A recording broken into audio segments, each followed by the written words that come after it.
Selamat datang, praktikan praktikum algoritma dan pemrograman tahun 2025-2026. Pada kesempatan kali ini kita akan membahas praktikum keempat, yaitu pada materi, modul, dan juga library.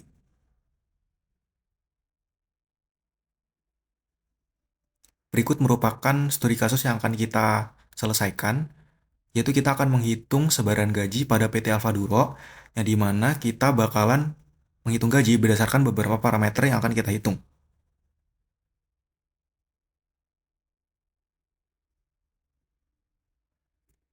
Yang pertama ada parameter berupa position, lalu selanjutnya ada parameter berupa departemen, dan juga parameter berupa years of service.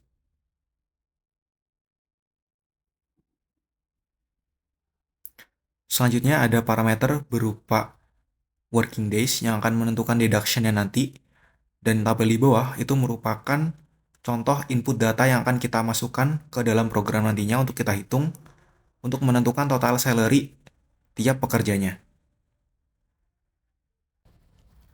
Berikut merupakan solusi yang akan kita berikan, yaitu kita akan membuat sebuah program yang akan mengkalkulasikan total salary secara otomatis dan akan membandingkan total salary yang digunakan dengan budget atau anggaran yang dianggarkan oleh perusahaan awalnya. Lalu akan dibandingkan dalam sebuah grafik untuk melihat perbandingannya.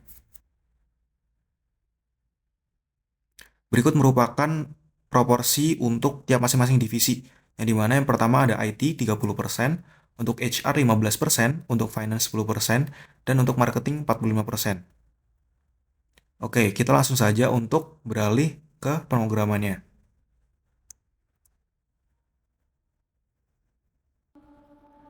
Pertama-tama kita harus melakukan import terlebih dahulu library yang akan kita gunakan. Yang pertama kita memerlukan Pandas untuk import data dari Excel. Lalu ada library matplotlib kita gunakan untuk visualisasi data nanti. Lalu kita menggunakan library NumPy untuk proses perhitungan. Dan yang terakhir kita menggunakan library dari matplotlib.ticker. Kita ambil library yang bernama funcformatter untuk melakukan formatting pada grafik kita nantinya.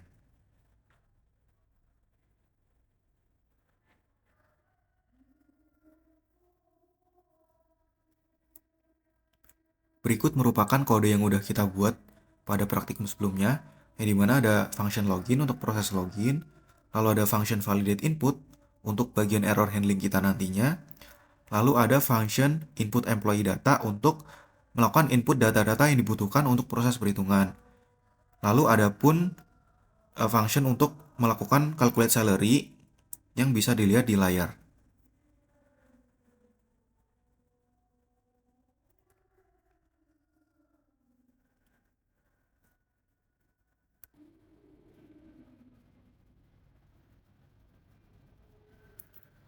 Selanjutnya kita bakal membuat sebuah function baru bernama create data frame untuk membuat data frame untuk data output kita nantinya. Yang pertama kita bisa mengambil global employee data list kita nanti untuk dimasukkan ke dalam data frame kita. Lalu kita bakal melakukan return berupa data frame berdasarkan data employee data list yang sudah kita global tadi. Selanjutnya, kita bisa membuat sebuah function baru bernama visualize data yang memiliki dua parameter, yaitu df dan juga division budget. Setelah itu, kita bisa membuat variabel baru bernama total salary per division. Jadi kita di sini bakal menjumlahkan total salary tiap divisionnya dengan function group by di sini.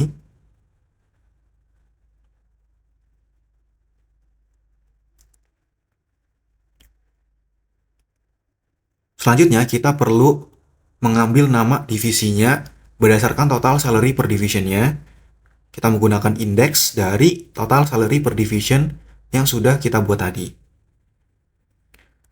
Selanjutnya, kita juga perlu menghitung total salary yang digunakan dengan mengambil value dari total salary per divisi tadi. Lalu kita bisa menentukan budget tiap divisinya dengan melakukan looping untuk nama divisi di division budget yang sudah kita declare di awal tadi. Selanjutnya kita bisa menentukan nilai X dengan menggunakan numpy.arrange. Kita ambil panjang dari divisi kita. Lalu kita tentuin untuk lebarnya, kita menggunakan 0,2. Lalu di sini untuk fig dan juga AX, untuk subplot kita memberikan ukuran 10,5.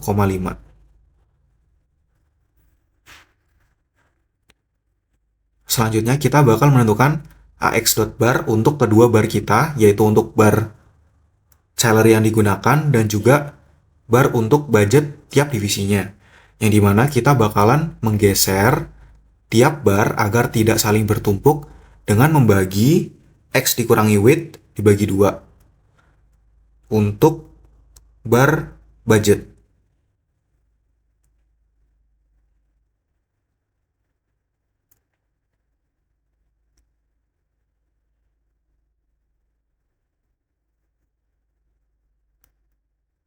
Selanjutnya kita bisa membuat ax.bar kembali dengan mengcopy kode sebelumnya, lalu kita ganti untuk budgetnya kita ganti dengan total salary used.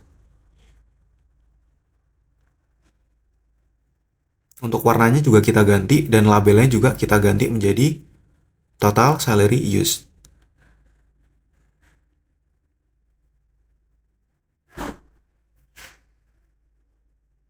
Lalu kita bisa menggunakan deformat text untuk formatting grafik kita nantinya. Bisa dilihat di layar.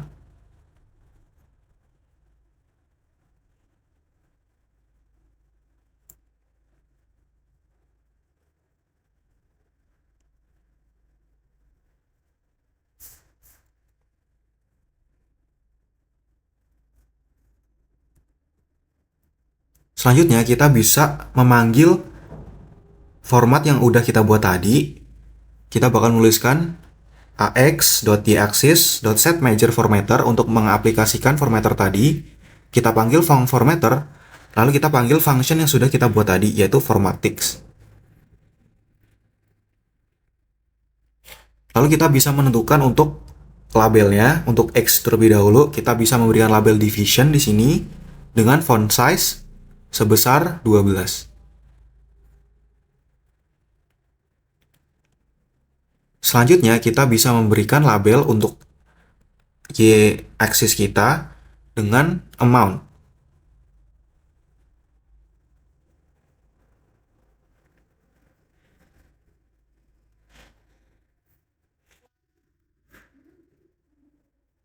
Selanjutnya, kita bisa memberikan judul untuk grafik kita. Kita memberikan judul Comparison of Budget and Total Salary Use per Division dengan font size 14.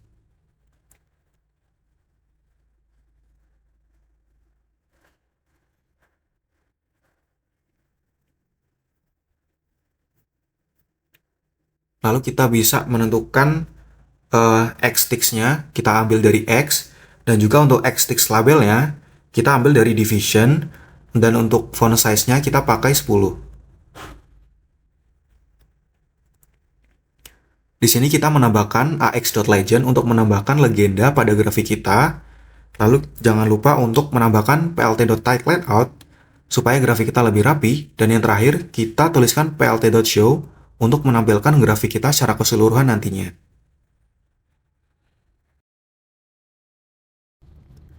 Lalu di sini kita bisa membuat sebuah function baru bernama data to Excel, di mana kita bakal menyimpan data yang sudah kita olah ke dalam bentuk Excel dengan sebuah parameter yaitu data frame dari proses perhitungan kita nantinya. Selanjutnya kita bisa membuat variabel baru di sini bernama average salary position dengan melakukan group by total salary berdasarkan posisi, lalu kita cari rata-ratanya dengan min.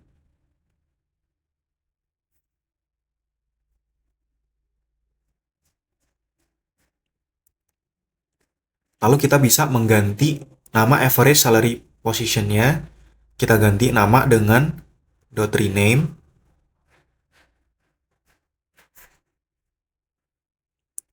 Dengan kolom yang tadinya total salary, kita ganti menjadi average salary.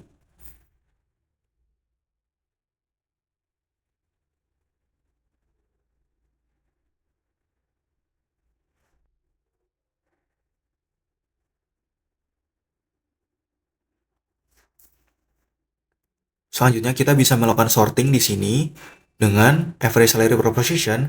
Kita bakal melakukan yang namanya short values, di mana untuk buy-nya kita menggunakan si average salary,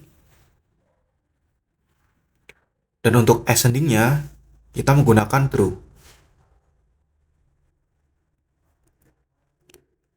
Selanjutnya untuk average salary per division, kalian bisa copy aja dari average salary position, lalu kalian blok untuk bagian position, lalu kalian Ctrl D, lalu ganti position menjadi division.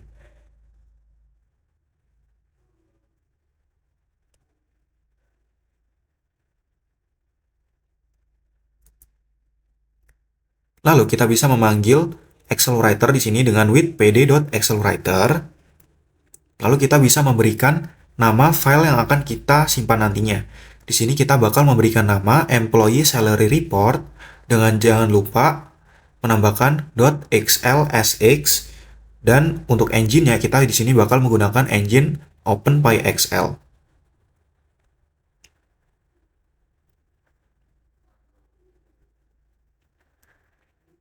Selanjutnya kita bisa mengisi halaman pada Excel kita. Yang pertama kita bakal memindahkan data frame kita dengan to Excel, lalu kita panggil writer yang sudah kita tentuin tadi, lalu kita tentuin untuk sheet name-nya, kita memberikan nama di sini employee data. Lalu indeksnya kita ganti menjadi false. Untuk halaman selanjutnya kita bakal memasukkan average salary position to Excel dengan writer yang sama.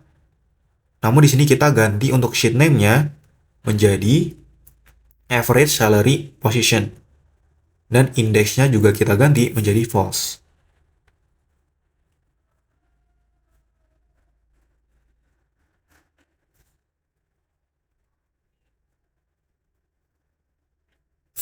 Untuk average salary per division-nya, kalian bisa copy dari atasnya, dan kalian bisa ganti bagian position menjadi division.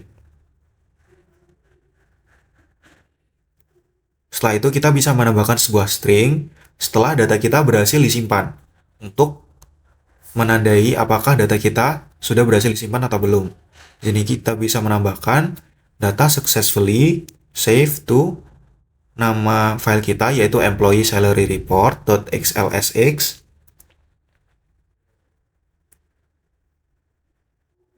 Dan kita bisa lanjut untuk function berikutnya. Di sini kita akan membuat sebuah function baru bernama function input data from Excel. Pertama, kita memerlukan file path-nya atau lokasi dari file yang akan kita panggil. Di sini kita bisa melakukan input file yang akan kita masukkan. Lalu di sini kita bisa membuat error handling terlebih dahulu dengan melakukan try. Kita bisa membuat sebuah variabel di f.excel dari file path yang udah kita panggil tadi. Lalu kita baca dengan pd.readExcel.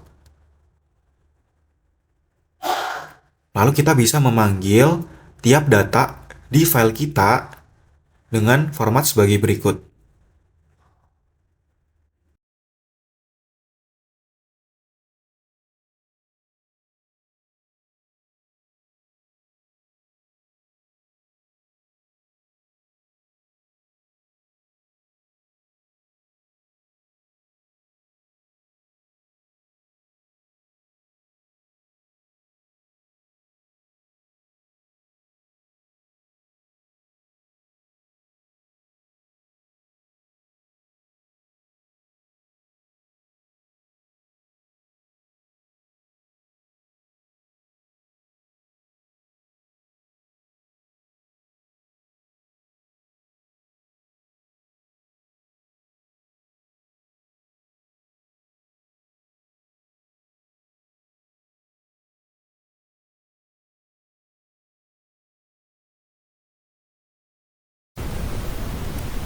Selanjutnya kita akan membuat variabel result yang akan memanggil function calculate salary berdasarkan employee data yang sudah kita panggil tadi. Lalu kita memerlukan variabel complete data yang dimana akan berisikan arbitrary keyword argument dari employee data dan juga result yang sudah kita buat tadi. Lalu kita bisa memindahkan complete data tadi ke dalam employee data list yang sudah kita buat.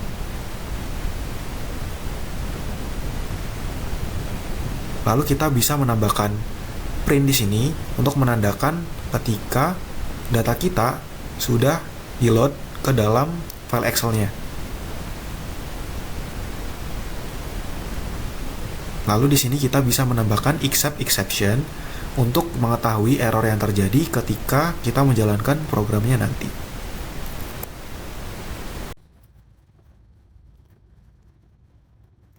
Selanjutnya kita bisa beralih ke function main, dan pada elif choose sama dengan 2, kita bakalan memasukkan input data from Excel yang sudah kita buat tadinya. Pertama, kita memerlukan memanggil input data from Excel yang sudah kita buat. Lalu kita bisa menambahkan print di sini ketika data berhasil diimport.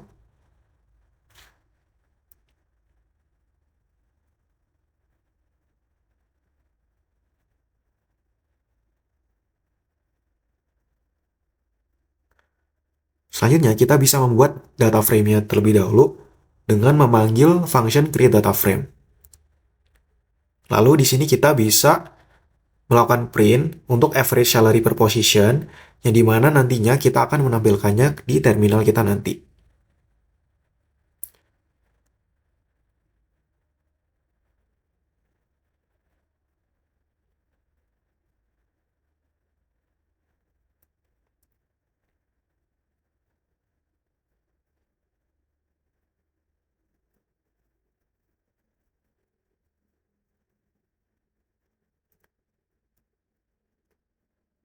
Lalu kalian bisa copy untuk average salary per divisionnya, lalu kalian ganti menjadi average salary per position.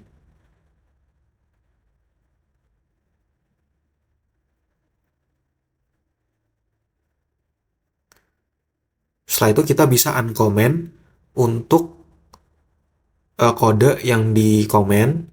Lalu kita bisa menambahkan save data to Excel di sini dengan memanggil function data to Excel dengan memasukkan parameter df, dan kita bakal menambahkan print data has been saved to nama file yang sudah kita buat tadi.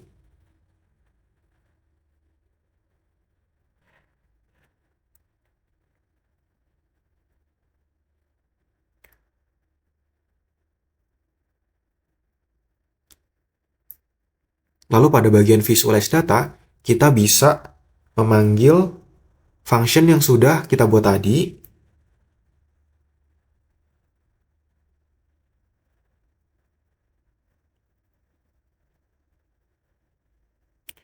dengan memasukkan parameter df dan division budget yang sudah kita tentukan di awal.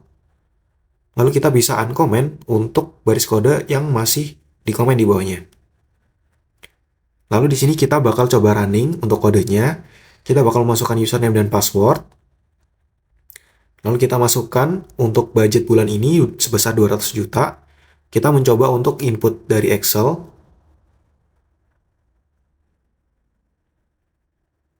Pastikan untuk file Excel-nya itu ada di folder yang sama dengan program kalian agar bisa terbaca. Lalu kita bisa mengetikkan saja untuk nama filenya di sini, yaitu worker_data.xlsx, dan otomatis akan muncul grafik yang akan membandingkan antara total salary yang digunakan dengan budget tiap divisinya.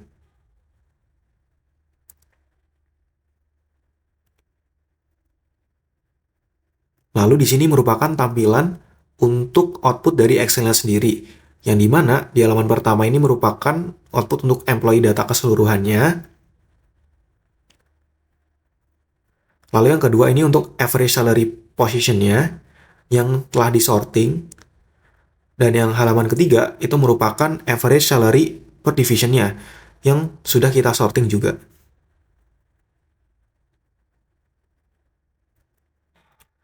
Oke, sekian untuk video praktikum pada hari ini. Terima kasih sudah menonton dan selamat mengerjakan.